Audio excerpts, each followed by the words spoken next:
Growth or yield? Can you have your cake and eat it?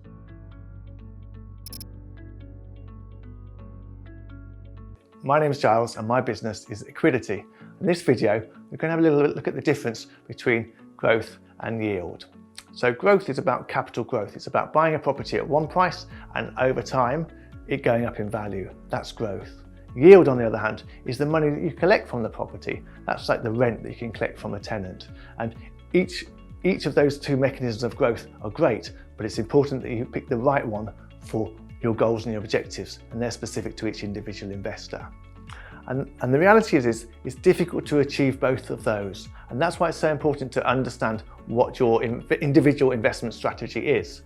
I try to focus on people who, in their working years, focus on building an asset base, which gives them options for their future. I also assist clients perhaps transitioning to retirement who need to yield or rental income to fund that retirement. You need to understand which is the one that you want and buy a property that's going to achieve the best result for either growth or yield.